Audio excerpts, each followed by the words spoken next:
Assalamualaikum warahmatullahi wabarakatuh. Selamat pagi Bapak Ibu sekalian yang sudah bergabung dalam program Ngulik pada pagi hari ini, ngobrol dan diskusi teknologi informasi dan komunikasi data dan statistik. Saya Putri Puspita akan memandu acara diskusi pada pagi hari ini, Kamis 12 Februari 2026. Tema Ngulik pada pagi hari ini adalah perkotaan implikasi dan tindak lanjut di lingkungan pemerintah daerah. Bapak Ibu sekalian, sebelum kita memulai acara, saya juga mau menyapa sudah ada Bapak Yayan Ahmad Briliana, SOS MSI, selaku Kepala Dinas Komunikasi dan Informatika Kota Bandung. Selamat pagi Pak Yayan. Baik, lalu juga sudah ada Bapak Agus Hermawan SAP, selaku Ketua Komisi 3 DPRD Kota Bandung. Selamat pagi Pak Agus. Dan juga sudah ada narasumber pada pagi hari ini, Bapak Dr. Randes Ran MT selaku Direktur Kawasan Perkotaan dan Batas Negara Ditjen Bina Atwil Kemendagri. Selamat pagi Pak Amran. Baik, saya juga tidak akan lupa menyapa para undangan dan peserta webinar pada pagi hari ini. Sudah ada Bapak Sekretaris Daerah Kota Bandung, Bapak Asisten Pemerintahan dan Kesejahteraan Rakyat, Bapak Asisten Perekonomian dan Pembangunan, Bapak Asisten Administrasi Umum, Bapak Ibu Kepala Perangkat Daerah, Kepala Bagian RSUD, Bapak Ibu Camat, dan pengelola TIK pada perangkat daerah di lingkungan pemerintah Kota Bandung. Baik Bapak Ibu sekalian, dalam program Ngulik kali ini dengan tema perkotaan implikasi dan tindak lanjut di lingkungan pemerintah daerah akan dibagikan kepada Bapak Ibu dan semoga diskusi pada pagi hari ini juga berjalan secara lancar. Namun untuk memulai acara, akan ada opening speech dari Bapak Agus Hermawan, SAP selaku Ketua Komisi 3 DPRD Kota Bandung. Silakan Pak Agus. Terima kasih kepada pembawa acara yang kami hormati. Assalamualaikum warahmatullahi wabarakatuh. Selamat pagi dan salam sejahtera bagi kita semua yang saya hormati, Bapak Sekretaris Daerah, para narasumber dan para OPD dari jajaran lingkungan pemerintah Kota Bandung serta seluruh peserta sosialisasi. Terlebih dahulu mari kita panjatkan puji dan syukur kepada Tuhan Yang Maha Esa yang mana hari ini kita diberikan kesehatan, rahmat dan hidayah sehingga kita bisa menghadiri atau bisa kita ngobrol dalam acara Nguli, ngobrol dan diskusi teknologi informasi dan komunikasi data statistik. Bahwa sosialisasi PP nomor 59 tahun 2022 ini adalah satu hal yang penting dalam menata kota implikasi tindak lanjut pelaksanaan di lingkungan pemerintah daerah. Sehingga bagaimana adalah mengatur kota yang begitu urbannya tinggi, perlulah ada satu integritas, satu implementasi sehingga bisa menata kota menjadi satu hal yang lanjut. Peraturan ini perlu disosialisasikan sebagai kota besar, pusat kegiatan ekonomi, pendidikan, pariwisata, tentang yang mana banyak konflik yang terjadi di permasalahan kota besar ini. Tentu harapan kita semua bahwa implementasi dari PP 59 tahun 2022 ini menjadi sangat relevan dan strategis bagi Kota Bandung. Kemudian melalui kegiatan sosialisasi ini memiliki beberapa tujuan penting. Pertama adalah menyamakan persepsi dan pemahaman seluruh perangkat daerah di Kota Bandung terkait substansi PP nomor 59 tahun 2022. Mengidentifikasi implikasi regulasi terhadap dokumen perencanaan daerah seperti RPJMD, RKPD, RT, RW, dan RPD, PR. Merumuskan langkah tindak lanjut yang konkret dalam penyelenggaraan kawasan perkotaan yang terintegrasi. Tentunya ini adalah yang harus berkelanjutan. Jadi memang dengan PP ini ada satu yang sangat relevan. Kemudian di Kota Bandung apakah masih searah, masih ada benang merahnya atau serelevan dengan perda yang ada kalau itu. Sehingga saya nanti akan lebih jelasnya mendengarkan dan memahami apa yang nanti disampaikan oleh narasumber. Tentu ini sangat saya hormati dan sangat bangga ada satu PP nomor 59 tahun 2000. Mungkin itu yang bisa saya sampaikan sebagai kata sambutan saya atau ngobrol nguli ini. karena dalam suasana di pagi hari masih kita semangat, pasti penuh dengan semangat yang sama, kebersamaan yang sama dalam rangka menyamakan membangun Kota Bandung ini. Demikian yang perlu saya sampaikan. Assalamualaikum warahmatullahi wabarakatuh. Waalaikumsalam warahmatullahi wabarakatuh. Terima kasih Pak Agus atas sambutannya. Baik Bapak Ibu sekalian, setelah ini juga kita akan langsung ke penyampaian materi dengan narasumber kita, yaitu Bapak Dr. Randes Amran MT selaku Direktur Kawasan Perkotaan dan Batas Negara Ditjen Bina Atwil Kemendagri. Tapi sebelumnya saya juga akan membacakan CV dari beliau. Pak Amran adalah memiliki riwayat pendidikan dari Doktor Ilmu Kesejahteraan Sosial FISIP Universitas Indonesia pada tahun 2016. Beliau juga merupakan Magister Teknik Pembangunan Wilayah dan Kota dari Universitas Diponegoro pada tahun 2004. Lalu juga melanjutkan Manajemen Sumber Daya Manusia Institut Ilmu Pemerintahan IIP pada tahun 2001. Dan lanjutkan juga pada Ilmu Pemerintahan STPDN pada tahun 1997. Dan Pak Amran juga sudah bergabung pada pagi hari ini. Selamat pagi Pak Amran. Selamat pagi, Bu. Bapak bagaimana nih Pak kabarnya pada pagi hari ini? Alhamdulillah baik. Semoga juga di Bandung sehat semuanya, cerah. Baik, alhamdulillah ya Pak ya. Semoga informasinya pada pagi hari ini bisa sangat bermanfaat nih untuk para peserta ngulik pada pagi hari ini. Mudah-mudahan, Bu, semuanya kita mendapatkan manfaat dari pertemuan ini. Nah, Bapak Ibu sekalian, saya juga mau mengingatkan, nanti setelah penyampaian materi dari Bapak Amran, Bapak Ibu juga bisa langsung, jika ada pertanyaan, bisa langsung tulis saja di kolom komentar, atau juga jika ingin bertanya secara langsung, akan dipersilahkan, karena nanti setelah penyampaian materi, akan ada sesi tanya jawab untuk para Bapak Ibu sekalian. Dan tentunya jangan lupa untuk menyimak diskusi pada pagi hari ini karena akan ada kuis di mana untuk 10 orang pemenang akan mendapatkan free e-paper dari Tribun Jabar selama 3 bulan. Baik, untuk menghemat waktu, kami langsung saja kepada Bapak Amran untuk menyampaikan materi yang sudah dipersiapkan. Silakan Pak Amran. Baik, terima kasih Bu Putri Puspita atas Ya. kesempatan yang diberikan. Yang kami hormati, yang sudah hadir, Pak Agus Hermawan SAP, Ketua Komisi 3 DPRD Kota Bandung, Pak Ahmad Terima kasih. Fiduliana, SOSMSI Kadis Komunikasi dan Informatika Kota Bandung, serta Bapak Ibu sekalian hadirin yang mohon maaf saya tidak sebutkan satu persatu. Alhamdulillah, semoga pertemuan pagi ini membawa manfaat yang besar tentunya untuk perkotaan di Kota Bandung bisa lebih baik ke depannya.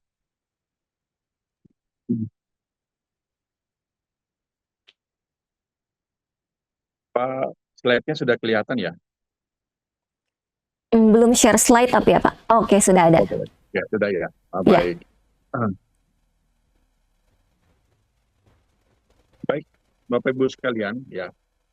Kondisi saat sekarang ini, perkotaan di kita ini ya semakin pesat kemajuannya kalau dibandingkan dengan tahun-tahun sebelumnya. Luar biasa perkembangan di perkotaan di tahun 2020 saja ya sudah 56,67% penduduk Indonesia tinggal di daerah perkotaan. Ini berdasarkan data BPS 2021. Nah, ini terus akan meningkat nih. Bahkan diproyeksi di tahun 2045. Jadi 2045 ini ketika kita sudah menjadi negara maju, Indonesia Emas, itu mencapai 72,9%. Ya. Nah, ini menandakan bahwa saat ini saja itu sudah lebih dari separuh penduduk Indonesia itu tinggal di perkotaan. Nah, akan banyak hal yang muncul tentunya masalah-masalah di perkotaan yang harus kita tangani. Kalau tidak dicarikan solusi akan menjadi masalah yang lebih besar ke depannya.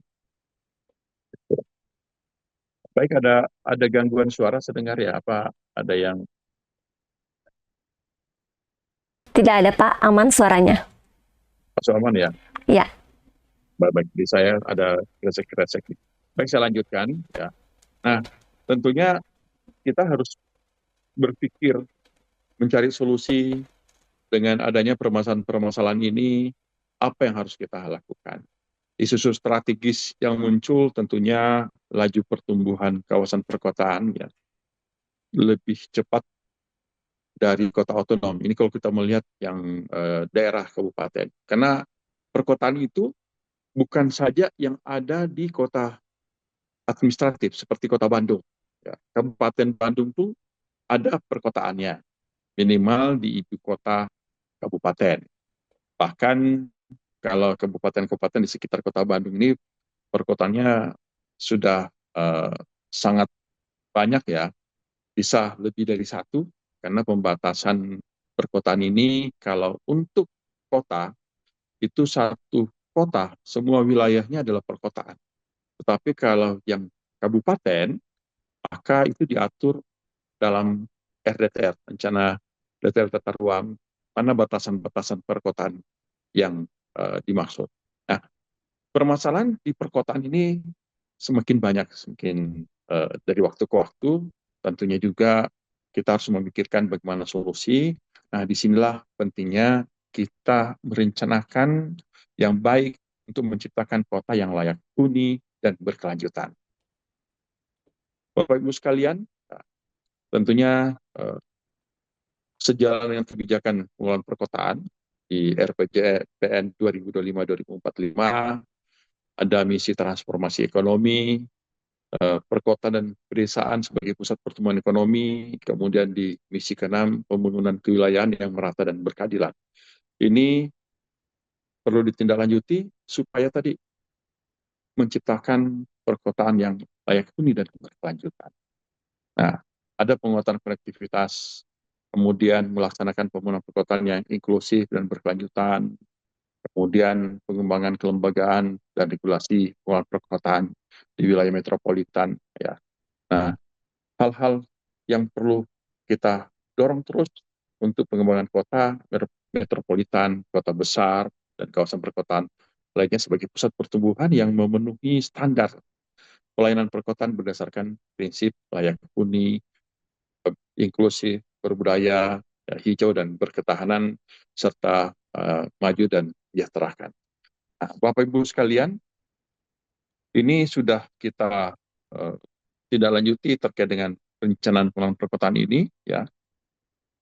Permendagri 24 tahun 2024 itu sudah dikeluarkan dan merupakan turunan dari PP 59 tentang perkotaan, dan saat sekarang ini juga berproses dasar hukum lain sebagai turunan dari PP 59 ini adalah Permendagri terkait dengan standar pelayanan perkotaan atau kita kenal dengan SPP, kemudian juga nanti ada Permendagri tentang kota cerdas.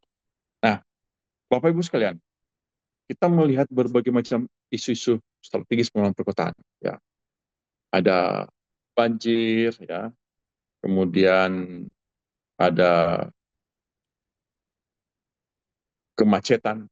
Ya, di Bandung ini pasti nggak pernah lepas nih, apalagi di hari-hari weekend ya, kemacetan. Semakin padat, ya, semakin banyak aktivitas dari libur, tentunya akan membuat kemacetan di dalam kota. Nah, tidak lepas juga tentunya dari permasalahan persampahan, ya, penyediaan air baku dan air minum, kemudian permukiman kumuh, bahkan dengan kemacetan ini pasti ada polusi udara. Nah, ini perlu dicarikan solusi. Solusi ini bisa terselesaikan, tidak hilang langsung sekejap gitu. Ada butuh proses perencanaan. Maka dari itu, dalam perencanaan pengelolaan perkotaan, ini kita perlu atur dengan baik, dan selain Permendagri 24 tahun 2024 tentang rencana penyelenggaraan pengelolaan perkotaan, RP2P, bisa pindah ke slide berikut ya, juga kita lengkapi dengan Kemendagri nomor 300.5.3.2278 tentang rincian tahapan perencanaan penyelenggaraan pengelolaan perkotaan.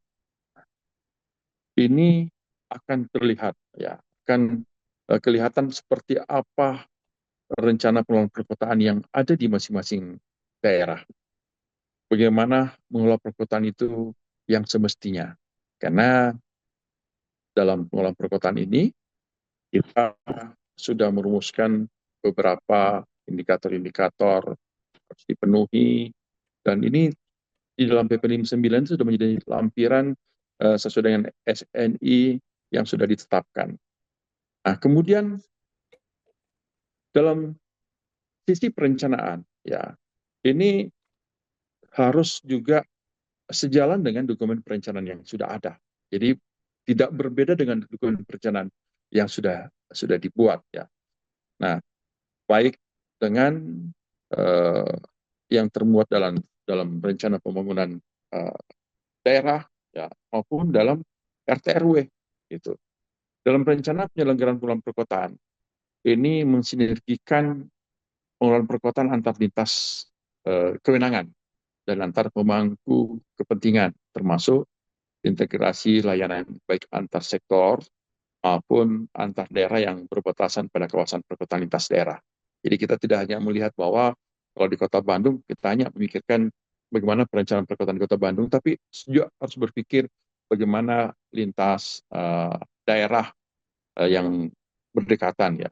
Tidak mungkin kendaraan transportasi umum yang disediakan, misalnya seperti layanan bis, itu hanya berhenti di batas daerah. Begitu dari Kota Bandung masuk ke Kabupaten Bandung, udah berhenti di sini, nggak bisa lagi nyambung sebelah, gitu, karena beda daerah. Tentunya kita harus menyiapkan layanan perkotaan yang bisa melintas antar daerah, sehingga eh, kawasan perkotaan ini bisa semakin dinikmati oleh warga perkotaan. Nah, kemudian dalam RPDP ini bukan dokumen baru, ya, dan ini harus disusun oleh pemerintah daerah dan dengan koordinasi lintas sektor, ya, dan sudah menjadi bagian dari RPJMD. Nah, demikian juga mendukung rencana tata ruang wilayah. Nah, sehingga semuanya bisa sinkron. Kita harapkan dalam rencana sistem pelayanan perkotaan ini semuanya terakomodir sehingga bisa menjadi juga sebagai rencana penuntutan indikatif. Kemudian, Bapak Ibu sekalian, dalam rencana sistem pelayanan perkotaan di RP2P ini meliputi berbagai macam layanan, baik penyediaan layanan, pengoperasian, pemulihan layanan, kemudian pembinaan SDM, sampai dengan pengembangan teknologi dan inovasi. Nah, tahapan-tahapan yang dilewati, ya, tentunya mulai dari bagaimana pemetaan rencana dalam RW dan RDTR. Ini tahapan pertama yang harus dilewati. Kemudian identifikasi kelompok target, pemetaan titik fasilitas, kemudian pemetaan kawasan perumahan, sampai dengan penyusunan matrik rencana ke dalam sistem informasi RP2P yang terintegrasi dengan SIPD. Jadi dokumen-dokumen perencanaan penyelenggaraan pengelolaan perkotaan ini tentunya eh, semuanya terkonek, ya, terintegrasi dengan sistem yang sudah ada sebelumnya. Nah, kita bisa lihat, ya, bahwa RP2P ini menjadi bagian dari RPJMD dan integrasikan dalam RT RW, sehingga tidak ada yang bertentangan. Kita harapkan sejalan. Jadi dokumen perencanaan pembangunan daerah yang sudah disusun itu tinggal disinkronkan dengan RP2P ini. Kemudian ada beberapa urgensi penyusunan RP2P ini, ya.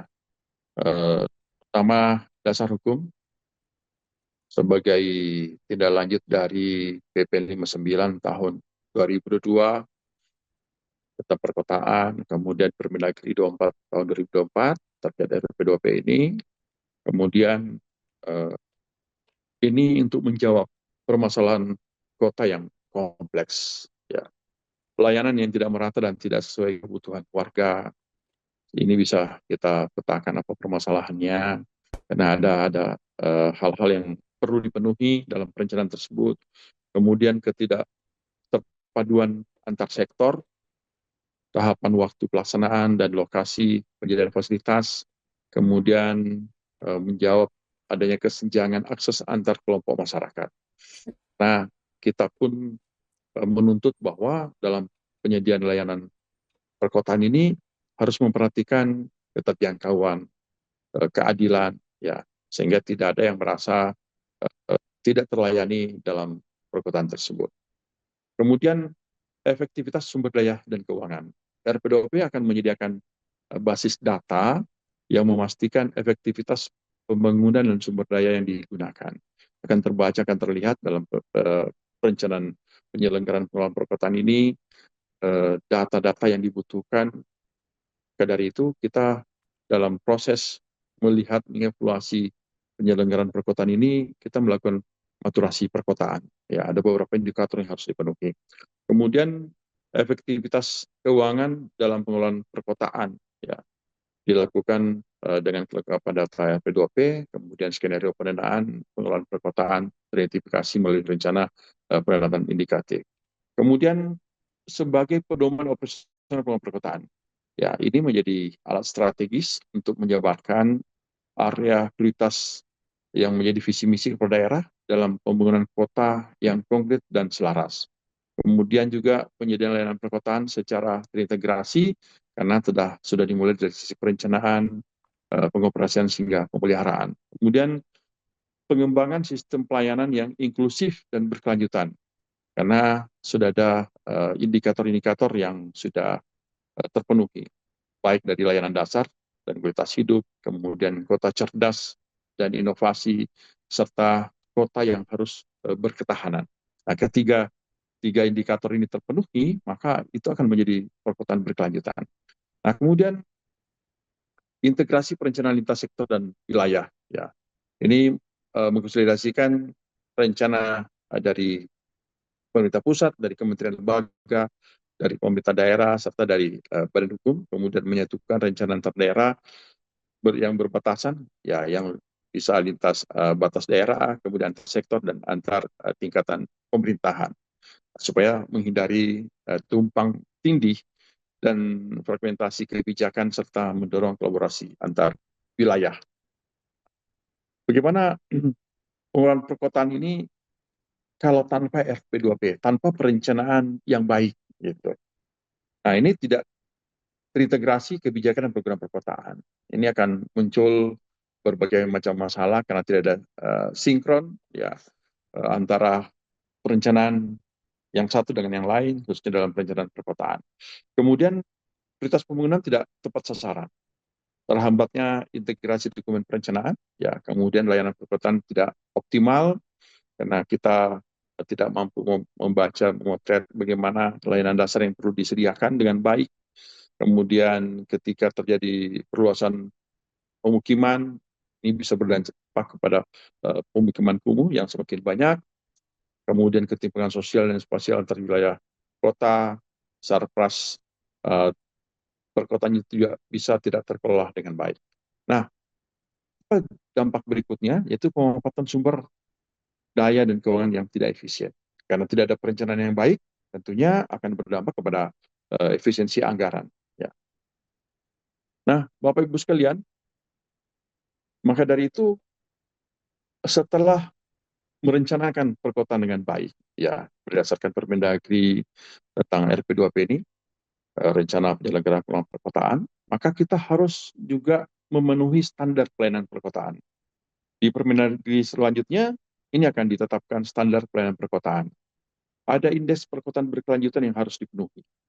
Kita tidak hanya menyiapkan layanan perkotaan, tetapi memastikan menjamin kualitas hidup, ya, sebagai alat ukur pelayanan perkotaan yang mencakup keadilan sosial, kesejahteraan ekonomi, serta kelestarian dan kesehatan lingkungan hidup untuk generasi saat ini dan generasi ke depan. Jadi kita tidak hanya memikirkan bagaimana menyiapkan layanan perkotaan untuk kondisi hari ini, contoh saat ini, tetapi kita memikirkan bagaimana layanan perkotaan ini bisa menjamin kelangsungan hidup untuk jangka panjang. Nah, kemudian indikator perkotaan cerdas, ya, di mana-mana saat sekarang ini smart city menjadi sebuah penerapan yang harus dilaksanakan di seluruh perkotaan. Kalau kita tidak melakukan pendekatan smart city, kita dianggap tidak mengikuti perkembangan. Nah, indikator perkotaan cerdas ini alat ukur efektivitas ya dan efisiensi pelayanan perkotaan melalui inovasi, kolaborasi atau pemanfaatan teknologi digital sesuai dengan kebutuhan warga perkotaan. Jadi tentunya ada kebutuhan-kebutuhan yang harus dipenuhi. Saat sekarang ini Indonesia bagian dari ASEAN, ASEAN Smart City Network, dan kita pun juga sudah beberapa tahun ini terlibat aktif dalam forum tersebut.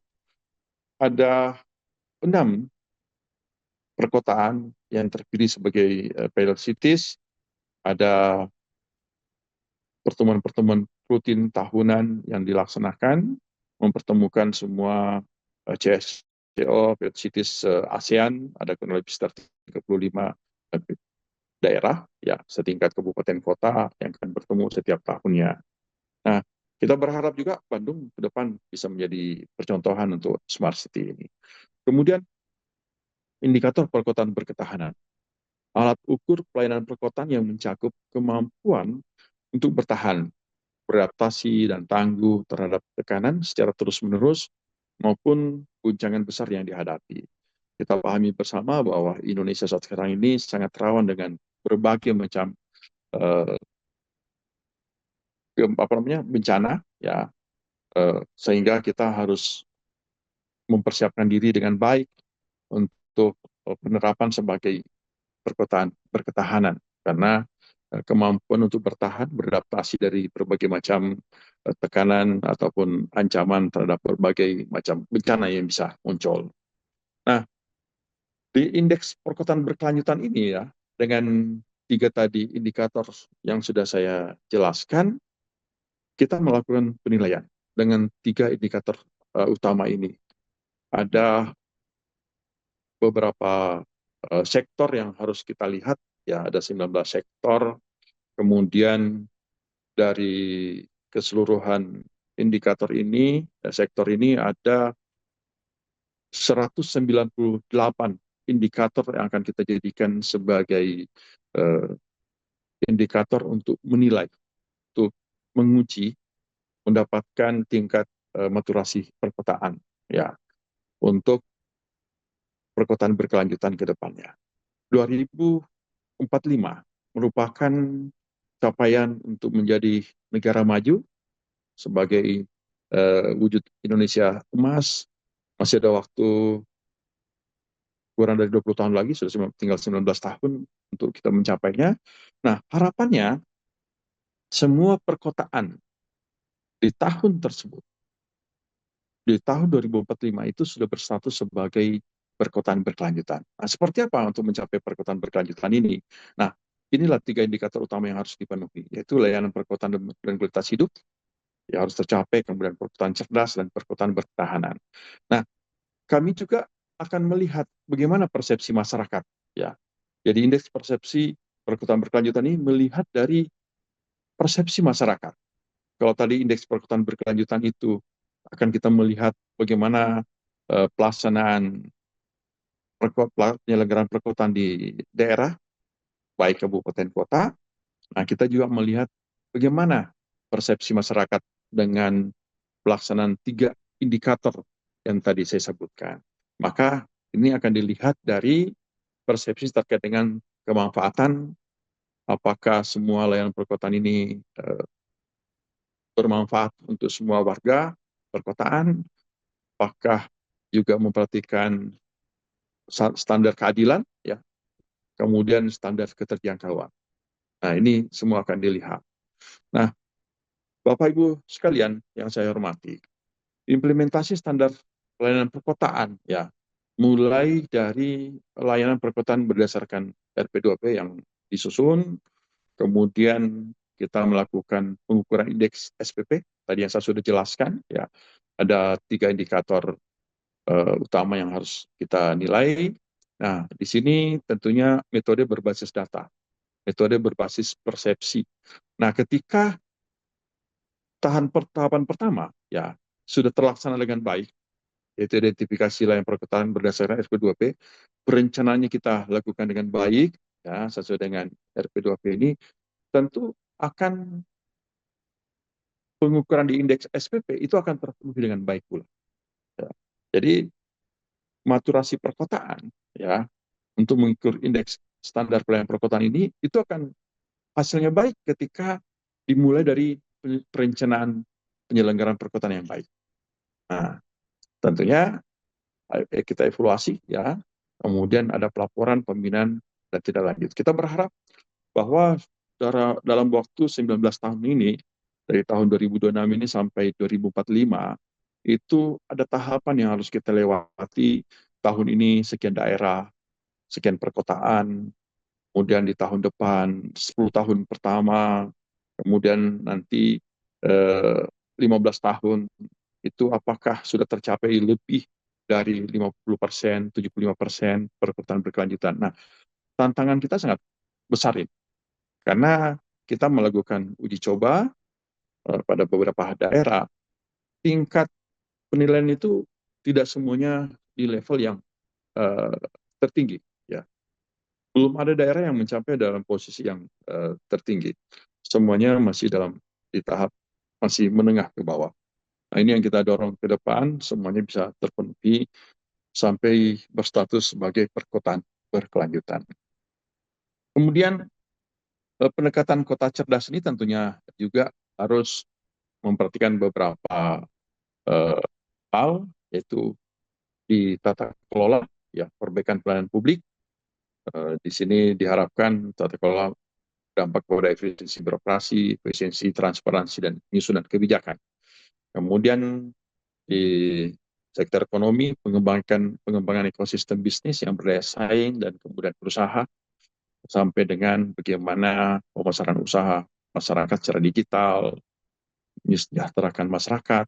Ya tentunya ketika sektor ekonomi ini kita kembangkan ekosistem bisnis dengan pendekatan kota cerdas, ujungnya nanti akan mensejahterakan masyarakat. Dan muncul transparansi dan manfaat bisa kita rasakan di sektor ini. Kemudian kehidupan berkota, pelayanan perkotaan yang terjangkau dan terintegrasi. Mudah tentunya kita dapatkan berbagai macam pelayanan, lingkungan hunian yang aman dan nyaman bagi masyarakat, lingkungan kerja, lingkungan kegiatan warga aman dan nyaman. Nah, masyarakat akan lebih terbuka terhadap informasi. Masyarakat mudah mendapatkan berbagai macam hal-hal, informasi yang dibutuhkan, ya beradaptasi dengan kemajuan teknologi. Saat sekarang ini, teknologi menjadi bagian dari kehidupan kita, sangat mudah kita dapat informasi-informasi dari digital informasi, sehingga kita ketinggalan kalau kita memanfaatkan kemajuan teknologi ini.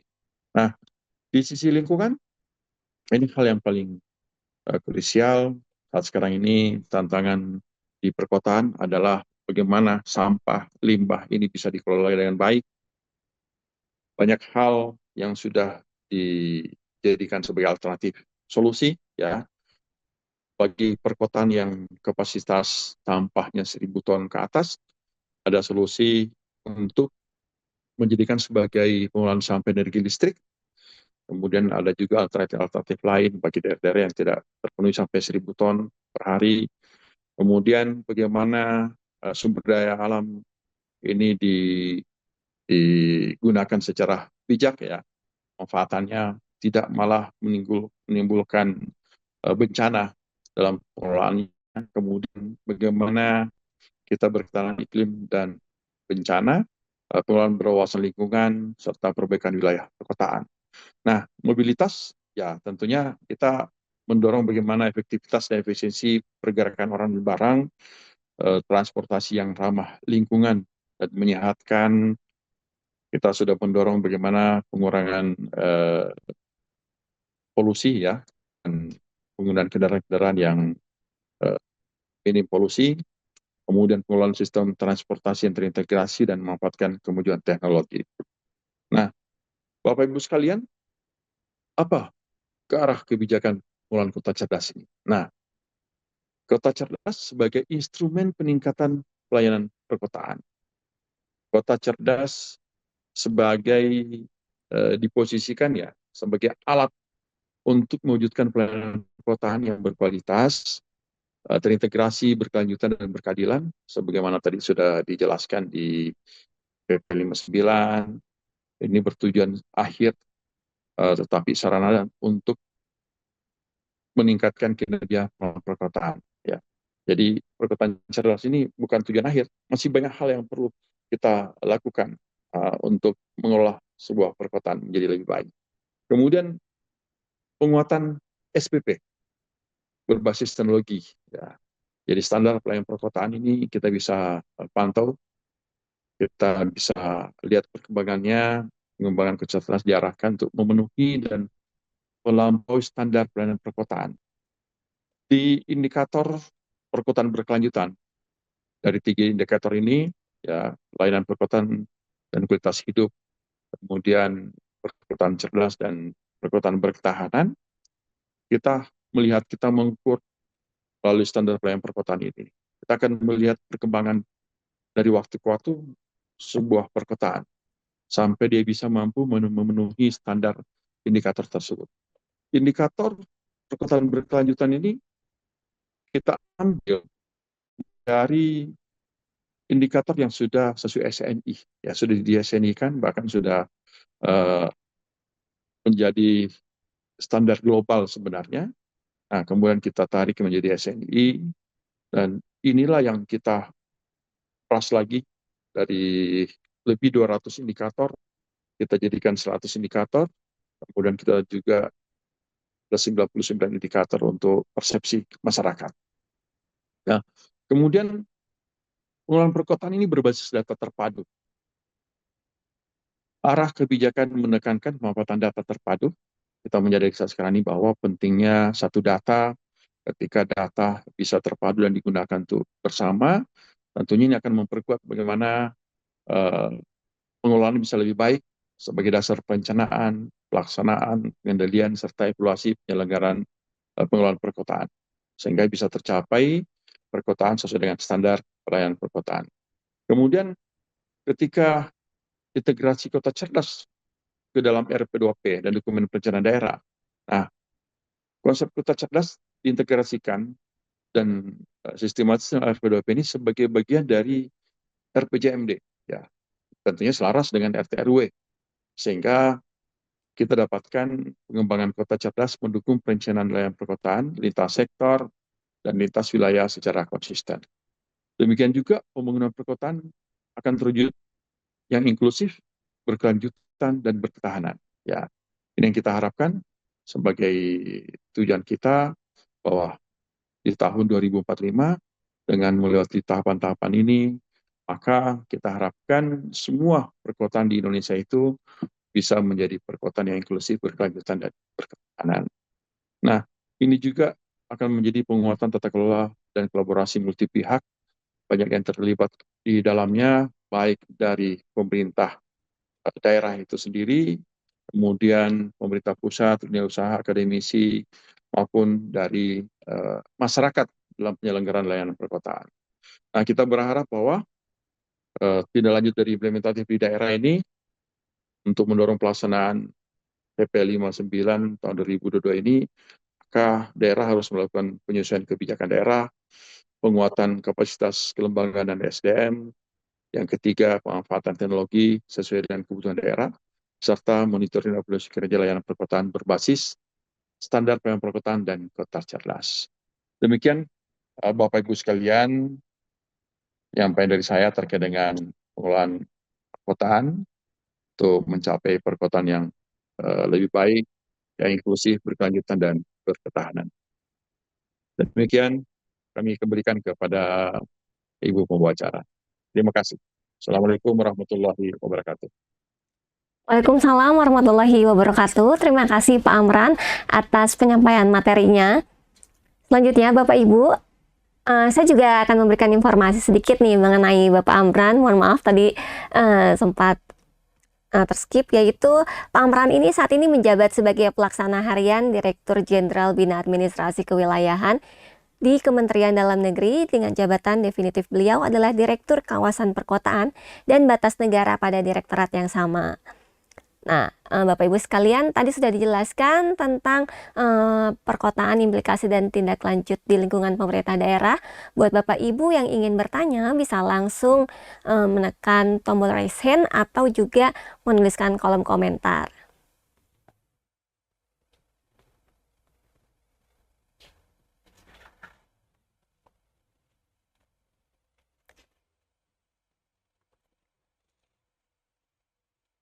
Baik, sambil menunggu, saya juga ingin bertanya nih sama Pak Amran tentang ini Pak, transformasi aparatur di kecamatan. Nah, bagaimana sih peran teknologi dalam memangkas birokrasi di tingkat kecamatan supaya pelayanan publik ini bisa secepat layanan perbankan gitu Pak? Baik, Bu. Kita berharap demikian ke depannya ya. Tentunya saat sekarang ini dengan pendekatan kota cerdas, semua pelaksanaan atau implementasi pemerintahan di tingkat daerah, baik di tingkat kabupaten kota itu sendiri maupun sampai di level kecamatan ini kan semakin maju mengikuti perkembangan media teknologi. Nah, demikian pula juga di tingkat kecamatan kita harapkan bahwa pendekatan-pendekatan ini bukan hanya di tingkat kabupaten, tapi di tingkat kecamatan bahkan sampai dengan ke tingkat desa kelurahan itu juga harus pendekatan kota cerdas. Salah satu contoh misalnya di Kabupaten Banyuwangi, ya Banyuwangi itu smart village ya, jadi pendekatannya itu bukan hanya di tingkat kabupaten, sudah sampai ke tingkat desa kelurahan itu harus berbasis teknologi.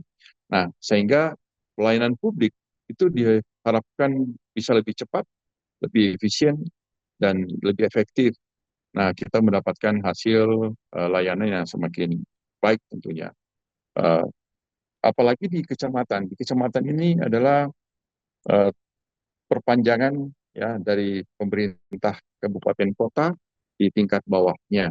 Sehingga untuk menjamin pelayanan yang lebih cepat, lebih baik, kita berharap bahwa penggunaan seperti halnya smart city di tingkat uh, kota dan kabupaten ini juga bisa diterapkan di tingkat kecamatan. Baik, semoga nanti kecamatan-kecamatan di Kota Bandung juga bisa menerapkan hal yang serupa ya, supaya lebih smart city lagi gitu ya Pak. Nah, untuk Bapak Ibu yang bergabung, yang sudah ada di ruangan Zoom, boleh nih dimanfaatkan kesempatannya mau bertanya atau mau lebih diskusi kepada Pak Direktur, bisa langsung saja bertanya ya. Karena jarang-jarang juga nih kita bisa ngobrol secara langsung nih sama beliau.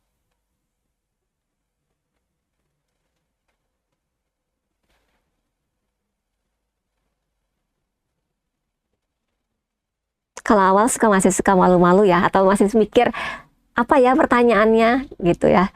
Oh, ini sudah ada juga nih pertanyaan dari Kominfo 99. Dengan adanya PP 59 2022 ini, bagaimana status penilaian kota cerdas versi Komdigi?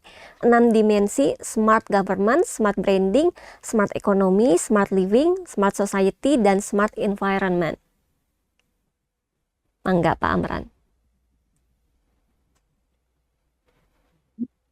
Baik, Bapak Ibu sekalian, ya tentunya untuk pengelolaan perkotaan yang lebih baik, ya kita berharap bahwa ada beberapa sektor juga yang perlu diperhatikan, ya kita perhatikan bagaimana pengembangan perkotaan ini berkemajuan sejalan dengan tadi beberapa regulasi yang sudah ada, PP 59 tahun 2022 tentang penyelenggaraan perkotaan, kemudian ada Permendagri 24 terkait dengan perencanaan penyelenggaraan perkotaan itu sendiri. Kita sudah lanjutkan dengan standar pengelolaan perkotaan, ya. Kemudian dengan berikutnya perkotaan berkelanjutan. Nah, semua ini harus tentunya sinkron ya, harus sinkron. Nah, sehingga pengelolaan perkotaan ini akan bisa lebih baik ke depannya. Nah, Bapak Ibu sekalian, kita menyadari bahwa saat sekarang ini tantangan di perkotaan itu semakin tinggi dengan berbagai macam permasalahan-permasalahan yang muncul. Nah, sehingga kita harus lebih eh, meningkatkan kolaborasi, ya, kolaborasi lintas sektor, kemudian berbagai macam permasalahan-permasalahan ini tidak akan selesai kalau kita hanya eh, menyelesaikan sendiri. Masing-masing sektor hanya mengelola sesuai dengan fungsinya, tetapi peran kolaborasi bersinergi lintas sektor, lintas OPD ini sangat penting sekali untuk bisa pencapaian tujuan dari penyelenggaraan pengelolaan perkotaan ini bisa terwujud dengan baik. Banyak hal yang bisa kita lakukan ya di kolaborasi lintas OPD. Selain itu juga bisa kita berkolaborasi dengan eh, dunia akademisi ya di beberapa daerah itu sudah melakukan kerjasama dengan perguruan tinggi setempat ya karena banyak solusi-solusi yang bisa ditawarkan dan bisa menjadi masukan yang baik dalam penyelenggaraan pengelolaan perkotaan. Bahkan memang penekanan kita bahwa untuk pengelolaan perkotaan ini kita harus bekerja sama dengan lintas sektor ya. Kita harus bekerja sama dengan berbagai pihak terkait dan beberapa sektor yang ada dalam pengelolaan perkotaan ini, baik ekonomi, pendidikan, energi, lingkungan, keuangan, sampai dengan transportasi, telekomunikasi, ini tidak bisa kita lakukan sendiri. Contoh, misalnya di kami melakukan penilaian maturasi perkotaan dalam proses penyusunan indikator. Kami melibatkan semua kementerian lembaga. Ada sekian ratus indikator yang sudah disusun, kami diskusikan lagi kembali dengan semua kementerian lembaga. Indikator ini apakah sudah sesuai dengan tusinya? Karena kami akan tawarkan ke masing-masing stakeholder terkait, ke kementerian lembaga ataupun ke pihak yang ingin terlibat, apakah indikator-indikator dalam menilai perkotaan berkelanjutan ini sudah sesuai dengan fungsi KL teknis. Karena kami dalam melakukan penilaian maturasi perkotaan ini tidak ingin hanya sendiri. Kemendagri tidak sendiri, tapi harus melibatkan semua pihak. Bukan hanya kementerian lembaga terkait, tapi kami juga bisa melibatkan pihak-pihak lain yang bisa punya visi yang sama untuk memajukan perkotaan bisa lebih baik. Contoh misalnya ada perguruan tinggi yang melakukan penilaian green city metric, kami libatkan. Bahkan kami sampaikan ini ada indikator terkait lingkungan. Apakah indikator yang Anda buat itu sudah sejalan? Nah, sehingga pengelolaan perkotaan ini kita bersama-sama mengevaluasi, kita bersama-sama melihat. Kita tidak menginginkan bahwa melakukan penilaian ini hanya sekedar untuk mencari prestasi siapa yang terbaik, tidak. Tapi pertanggungjawaban untuk betul-betul hasil penilaian ini menjamin terlaksananya pengelolaan perkotaan yang lebih baik, itu yang paling penting. Sehingga kita harus melibatkan semua stakeholder, semua pihak, baik dari kementerian, lembaga, maupun pihak-pihak lain yang tergabung dalam pengelolaan perkotaan. Jadi semuanya kita berikan porsi, siapa saja yang ingin terlibat, mari kita bersama-sama untuk melihat, memberikan masukan bagaimana perkotaan-perkotaan ini bisa lebih baik ke depannya. Baik, semoga menjawab ya pertanyaannya. Sangat jelas sekali ini dari Pak Amran. Tadi ya Pak, ruang kolaborasi itu memang sangat penting. Apalagi kalau di Bandung banyak perguruan tinggi dan juga akademisi yang sebenarnya mereka sangat terbuka nih untuk membuka kolaborasi ya. Mungkin nanti bisa para dari Diskominfo atau dari para pemerintah daerah mulai membuka ruang kolaborasi dengan para akademisi yang ada di Kota Bandung, karena kalau misalnya dari Tribun Jabar wawancara sama para pakar di beberapa kampus tuh mereka sangat terbuka untuk membuka Kota Bandung supaya lebih cerdas lagi. Baik, dari para Bapak Ibu sekalian, apakah ada yang mau bertanya secara langsung? Izin teh, Iya, mangga, Kang.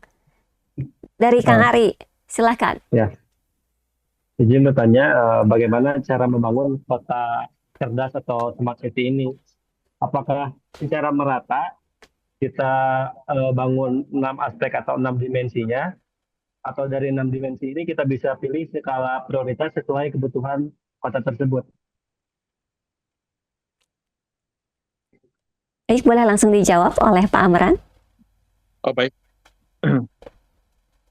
Jadi terkait dengan pembangunan kota cerdas ini dalam 6 dimensi ini ya, eh, ya kalau kita hanya bangun dari satu sisi atau satu dimensi, tentunya pencapaiannya tidak akan bisa maksimal. Ini harus saling bersamaan, paralel, karena tata kelola pemerintahan itu, misalnya birokrasi, juga membutuhkan bagaimana eh, kehidupan berkota di masyarakat itu lebih baik, bagaimana pengembangan ekosistem ekonomi itu bisa lebih baik. Sehingga memang 6 dimensi ini harus dilaksanakan secara bersamaan. Tentunya pelaksanaannya ini harus diawali dengan perencanaan yang baik. Jadi kalau masalah apakah dilaksanakan bersama atau tidak, dilaksanakan secara bersamaan. Tetapi metode pelaksanaannya tentunya sesuai dengan tusi yang terkait, kemudian dengan perencanaan yang lebih baik dalam RP2P. Baik, semoga menjawab ya, Kang Ari. Sudah cukup jelas, Kang, jawabannya? Atau masih ada yang ingin ditanyakan nih sama Pak Amran? Sementara cukup teh. Terima kasih, Pak Amran. Terima kasih. Baik, sama-sama. Baik, apakah ada lagi yang mau bertanya? Oh, sudah ada lagi yang masuk nih. Dari Pak Ganjar nih, izin bertanya Pak, dalam konteks Bandung, ketika persoalan sampah dan kemacetan jelas bersifat lintas kota kabupaten. Bagaimana peran pemerintah daerah diposisikan sebagai orkestrator kolaborasi kota cerdas, bukan sekedar operator layanan masing-masing wilayah? Sejauh mana PP 59 2022 mendorong shared governance sehingga perumusan solusi, penyediaan layanan dan evaluasi kinerja pengelolaan sampah serta transportasi dilakukan bersama berbasis satu data kawasan sejalan dengan Smart Province, dan apakah sudah tersedia mekanisme berjenjang yang konkret agar kebijakan Bandung Smart City tidak terfragmentasi secara administratif, melainkan terintegrasi sebagai satu sistem kawasan? Baik, ini pertanyaan yang menarik ya. Jadi keberadaan dari pemerintah daerah ini tentunya sangat strategis dalam bagaimana mengelola perkotaan yang lebih baik.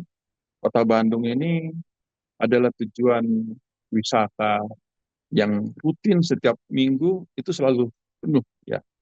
Dari satu sisi pasti akan menimbulkan masalah dengan semakin padat di jalanan, macet, kemudian juga akan semakin eh, banyak hal-hal ya, dengan kepadatan kemacetan ini muncul sampah misalnya, muncul hal-hal lain yang menjadi pengikut. Nah, tentunya dengan pengelolaan perkotaan yang terencana, ya tadi terencana melalui RP2P itu akan semakin baik. Ya, itu akan bisa dilihat apa saja yang menjadi masalah dari perkotaan ini, kita akan bicara solusinya. Semuanya akan duduk bersama, merumuskan dengan indikator ataupun dari beberapa instrumen yang harus dipenuhi dalam rencana penyelenggaraan program perkotaan. Jadi contoh misalnya untuk di RP2P ini akan dilihat nih, untuk permukiman dengan luasan sekian, jumlah penduduk sekian, itu harus menyiapkan misalnya pengelolaan sampahnya seperti apa, harus memenuhi standar-standar jalanannya seperti apa. Nah, ini semua ketika diikuti, itu akan sedikit demi sedikit akan mengurai permasalahan-permasalahan tersebut. Maka dari itu kita mendorong pemerintah daerah untuk mengikuti tahapan yang ada di rencana penyelenggaraan pengelolaan perkotaan ini. Nah, ketika tahapan-tahapan ini akan diikuti dengan baik, beberapa pemerintah daerah saat sekarang ini sudah konsultasi terus untuk bagaimana bisa mengimplementasikan dari rencana penyelenggaraan pengelolaan perkotaan ini. Demikian. Baik, semoga dari Kang Ganjar terjawab ya. Nah, saya juga tadi mau nanya sih Pak, bahasan soal sampah. Biasanya kan kalau Smart City itu terkonsepnya pada aplikasi ya Pak ya.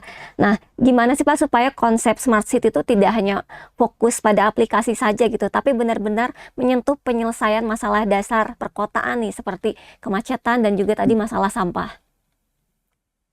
Jadi ya memang kita selalu memahami kata smart itu ujungnya ke aplikasi. Padahal sebenarnya sih tidak.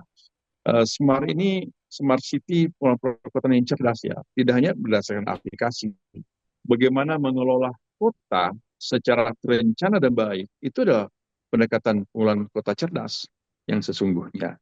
Nah, jadi kata cerdas bukan hanya pendekatan aplikasi, tetapi bagaimana ketika kita mengelola sebuah perkotaan itu lebih efisien, lebih efektif, karena sudah diawali dengan perencanaan yang baik, kemudian berbagai macam kemudahan-kemudahan yang digunakan. Itu bagian dari sebuah pendekatan kota cerdas. Ya, contoh misalnya, saya bilang kota cerdas itu baru ada sekarang ya. Bisa saja dari zaman dulu ketika misalnya contoh kecil ada di budaya masyarakat ketika ada kebakaran, ada pukul gentongan, ketika belum menggunakan aplikasi, itu sebuah pendekatan cerdas yang sesungguhnya. Nah, ini sebuah contoh-contoh kecil. Sehingga pengelolaan perkotaan dengan lebih terencana, sehingga menghasilkan pengelolaan perkotaan yang efektif dan efisien. Itu bagian dari perkotaan cerdas. Baik, jadi jangan sampai terjebak Smart City langsung jadi membuat aplikasi ya. Karena kadang-kadang juga terlalu banyak aplikasi terus jadi bingung penggunaannya seperti apa gitu ya Pak. Betul-betul. Izin Pak Dir.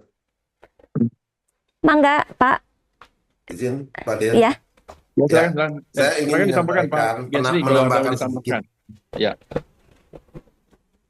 Ya, terima kasih Pak Dir. Ya, kami setelah mengikuti itu, saya dengan pernyataan terakhir Smart City itu sesimpel bagaimana masyarakat mendapatkan pelayanan nyaman di satu kota. Intinya itu. Jadi seperti tadi, selama ini kita terkooptasi, benar kata Mbaknya, kalau Smart City itu digital teknologi, ada CCTV. Tapi kalau CCTV-nya ada, behavior masyarakatnya nggak dapet, itu kotanya nggak smart. Jadi yang dinamakan satu kota smart itu nyaman. Orang di Bandung datang ke Bandung nyaman. Umpama sampah nggak berserakan, umpama. Nah, ini kan solusinya bagaimana? Mungkin bisa dilakukan dengan pilah sampah, berkolaborasi dengan private sector yang mengolah limbah. Terus juga bagaimana mengatur kawasan, umpamanya kawasan kayak di Bandung di daerah Ujung Berung ya. Tapi itu masuk di Bandung apa Jatinangor itu. Jadi kawasan-kawasan gede itu dia suruh membuat satu konsep pengelolaan sampah sendiri gitu loh. Jadi kalau sekarang kan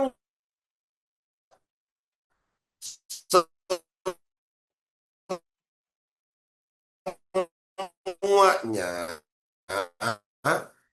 itu tanpa saya tertarik dengan ini, kita sendiri pun tanggung jawabnya hanya sampai tong sampah di depan rumah.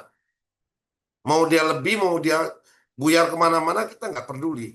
Nah, sepanjang itu tidak bisa dibenarkan, ya jauh namanya kalau kita bicara kota cerdas. Nah, tentunya di sini ada Pak Komisi 3 DPR dan teman-teman dari Info.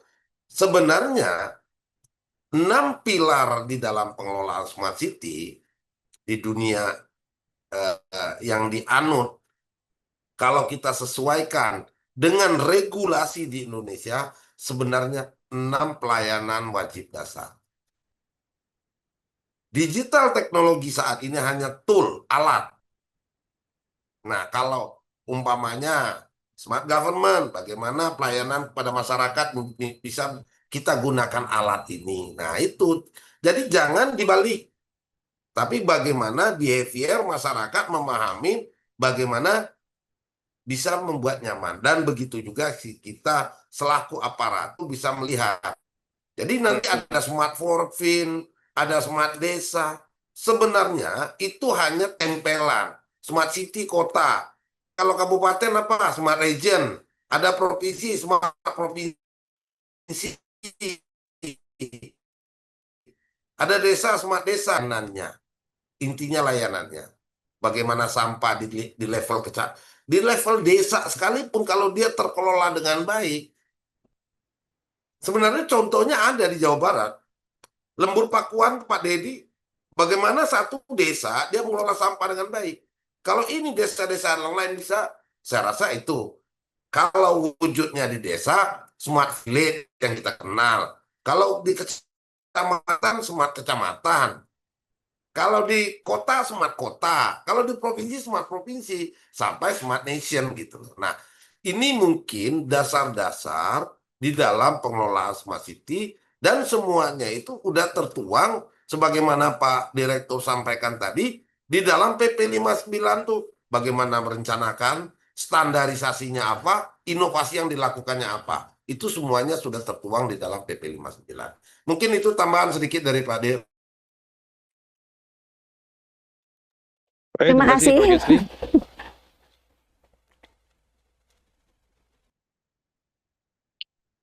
Silakan Bu, ada lagi pertanyaan atau diskusi? Baik, dari Bapak Ibu sekalian, ada yang mau berdiskusi kembali? Silakan ya. Perkotaan itu karena memang terdiri dari fasilitas umum dan fasilitas sosial, bagaimana cara implementasinya gitu Pak? Jadi kan di sini terdiri dari beberapa yang memang untuk umumnya ada sarana prasarana, ada dan sebagainya gitu. Untuk implementasinya gimana gitu Pak? Karena ini kan PP, setelah PP itu kan harus ada turunannya gitu. Jadi karena memang kita termasuk kepada pemerintahan daerah itu urusan pemerintahan yang memang ada kewenangannya yang dibatasi. Itu mohon untuk implementasinya seperti apa Pak? Khusus untuk di wilayah perkotaan. Terima kasih. Assalamualaikum warahmatullahi wabarakatuh. Terima kasih Pak Ecep. Pertanyaannya, mangga, boleh Pak Amran bisa langsung Sudah bisa dijawab. ditangkap ya Pak? Ya, baik.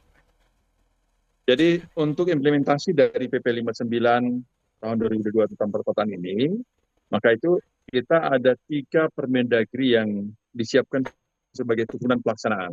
Ya, yang pertama ini dimulai dari Permendagri 24 tahun 2024. Ada suara masuk ya. Jadi dimulai dari Permendagri 24 tahun 2024 tentang rencana penyelenggaraan pengelolaan perkotaan.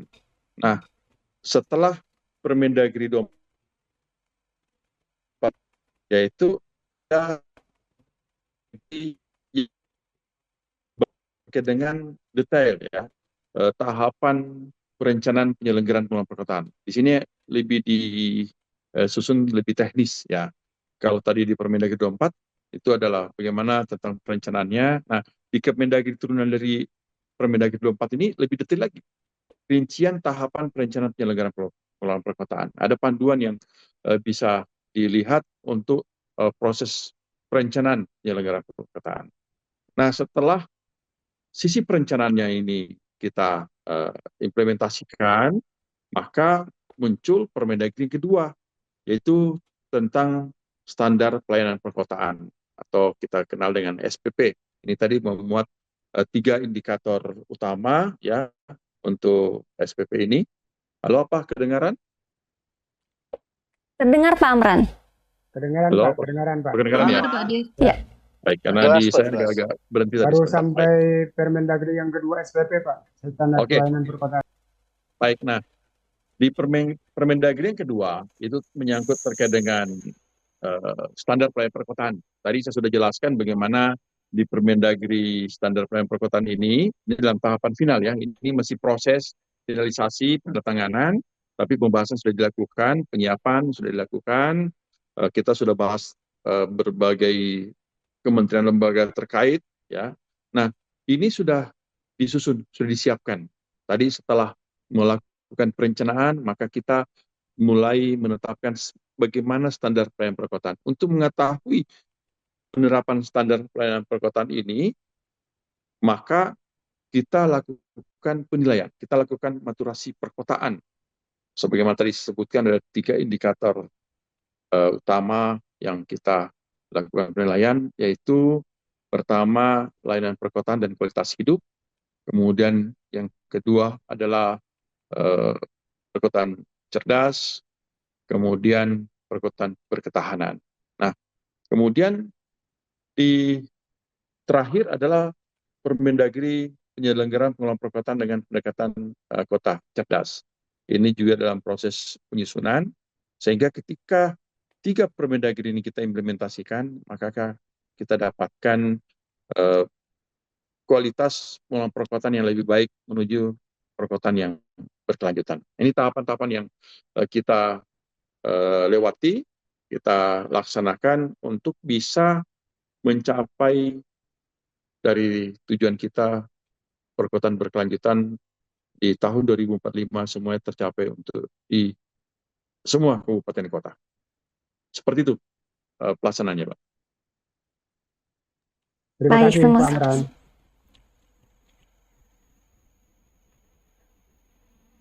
Baik, apakah ada lagi yang mau bertanya secara langsung?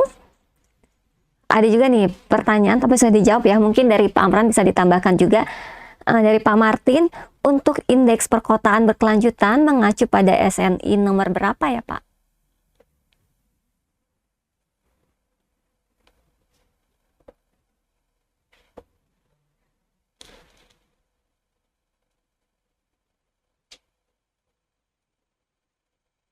Baik.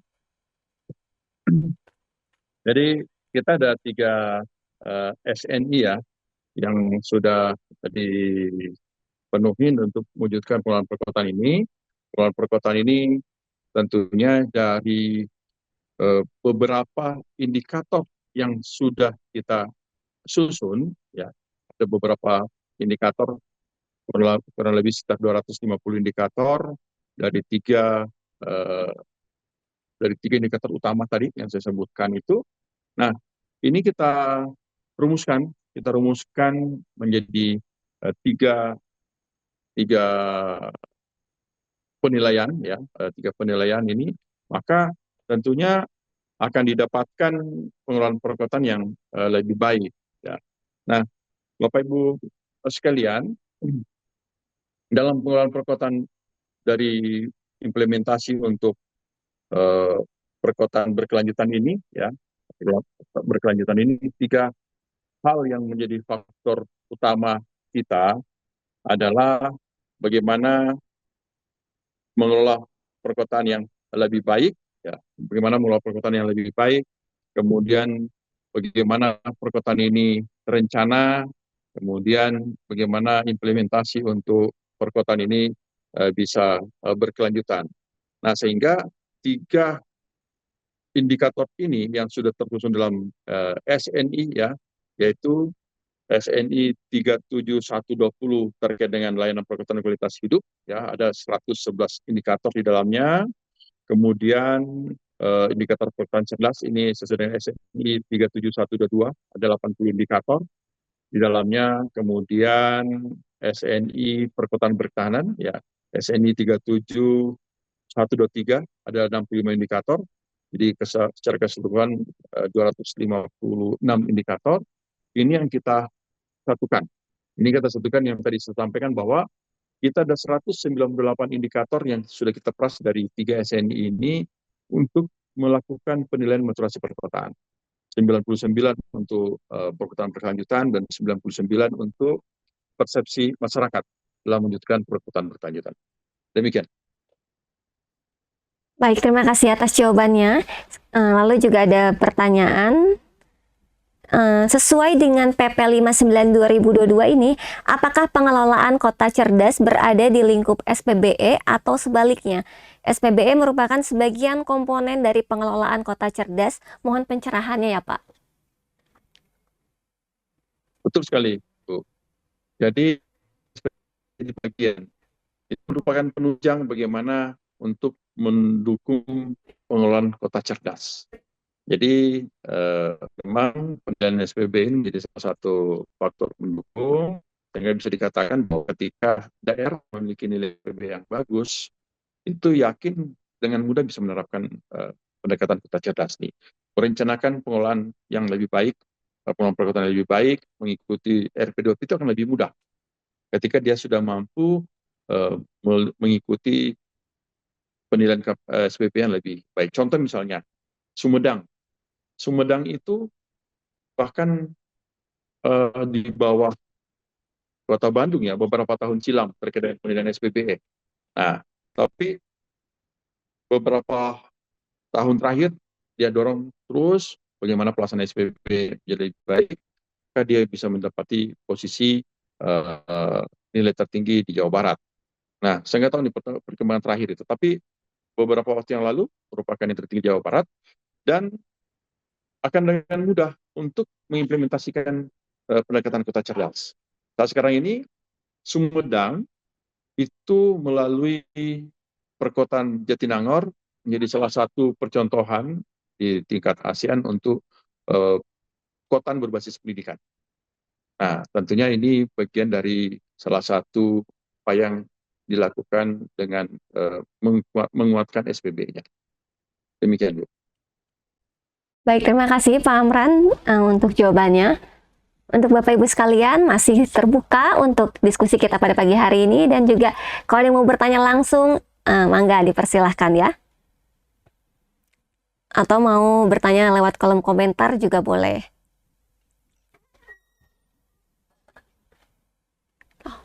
Oke, baik. Kita sudah ada di penghujung acara. Jangan lupa. Oke, kita sudah ada di penghujung acara. Dan Pak Amran boleh sebagai penutup bisa untuk memberikan closing statement-nya.